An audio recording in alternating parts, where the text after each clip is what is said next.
പല വിഷയത്തിലുമുണ്ട് ജഹാലത്ത്. ഈ അടുത്തിടെ ഈ വസങ്കടിക്കകത്ത് പാത്തൂർ എന്ന പ്രദേശത്തേക്കുള്ളവനൊരു അനുഭവമുണ്ട്. ഒരിക്കൽ അവിടെ നമ്മുടെ കുടുംബത്തിൽപ്പെട്ട ഒരു സ്ത്രീയായിരുന്നു. അദ്ദേഹത്തിന്റെ ജനാസയിൽ പങ്കെടുക്കാൻ ഞങ്ങൾ പോയി. അവിടെയൊക്കെ ബഹളമുണ്ടായി. ആരാണ് ബഹളം ഉണ്ടാക്കുന്നത്? ആ നാട്ടിലുള്ള ഖത്തീബാണ്. എന്തേ ബഹളം ഉണ്ടാക്കിയത്? സ്ത്രീകൾ നമസ്കാരത്തിന് വേണ്ടി ഒരുങ്ങി. ഈ ഉമ്മാക്ക് വേണ്ടി നമസ്കരിക്കാൻ മക്കളും മരുമക്കളും അങ്ങനെയുള്ള ആളുകൾ നമസ്കരിക്കാൻ തുടങ്ങി. ആദർശമുണ്ടവർക്ക്. പക്ഷേ നമസ്കരിക്കാൻ സമ്മതിക്കുന്നില്ല. ആരാ സമ്മതിക്കാത്തത്? നാട്ടിലുള്ള ഖത്തീബായിരുന്നു. അങ്ങനെ ആ സമയത്ത് ഞങ്ങൾ ഒന്ന് രണ്ടുപേർ ഇടപെട്ടു. കാര്യങ്ങൾ ഇടപെട്ടപ്പോൾ അങ്ങനെ അവസാനം നമസ്കരിച്ചോളി. എന്നിട്ട് ആ ഖത്തീബ് പറയാണ്, അങ്ങനെ സ്ത്രീകൾ നമസ്കരിക്കേണ്ടത് ആ നാട്ടിൽ ആണുങ്ങൾ ആരും ഇല്ല എങ്കിൽ മാത്രമാണ് നമസ്കരിക്കേണ്ടത്, അല്ല എങ്കിൽ നമസ്കരിക്കേണ്ടതില്ല.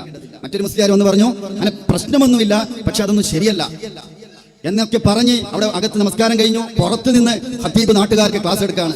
ഇത് എവിടെ നിന്ന് കിട്ടിയവർക്ക്? ഇത് പുത്തനാചാരമല്ലേ? ഇങ്ങനെ പലതും പറഞ്ഞ് പരിഹസിക്കാൻ തുടങ്ങി. സഹോദരങ്ങളെ നോക്കൂ, ഇതിനു വേണ്ടി ഒരൊറ്റ ഹദീസ് പറയാണ്.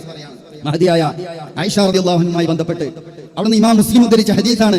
അന്നഹ ലമ്മ തുവഫിയ സഅദ് ഇബ്നു അബി വഖാസ് റളിയല്ലാഹു അൻഹു. അവിടുന്ന് സഅദ് ഇബ്നു അബി വഖാസ് റളിയല്ലാഹു അൻഹു പിന്നെ മരണപ്പെട്ട സമയത്ത് അർസല അസ്വാജുൻ നബി സല്ലല്ലാഹു അലൈഹി വസല്ലം ഭാര്യമാരെ നമസ്കരിക്കാൻ വേണ്ടി അയച്ചു. അയ്യമുറു ബിജനാസതി ഫീ മസ്ജിദി ഫയുസല്ലി അലൈഹി ഫഫഅലു. അങ്ങനെ നമസ്കരിക്കാൻ അവരെ കൽപ്പിച്ചു. അവർ നമസ്കാരം പൂർത്തീകരിച്ചു. ഇമാം മുസ്ലിം ഉദ്ധരിച്ച ഹദീസാണ്. ഇതിനപ്പുറം എന്താ തെളിവേണ്ടത്? ഇതൊന്നും സമൂഹത്തിന് പഠിപ്പിക്കാതെ പുരോഹിതന്മാരുടെ ഏറ്റവും വലിയ വിജയം ആളുകളൊന്നും പഠിക്കുന്നില്ല, അറിയുന്നില്ല എന്നതാണ്. അതിൽ നാം ഒരിക്കലും വകവെച്ചു കൊടുക്കരുത്.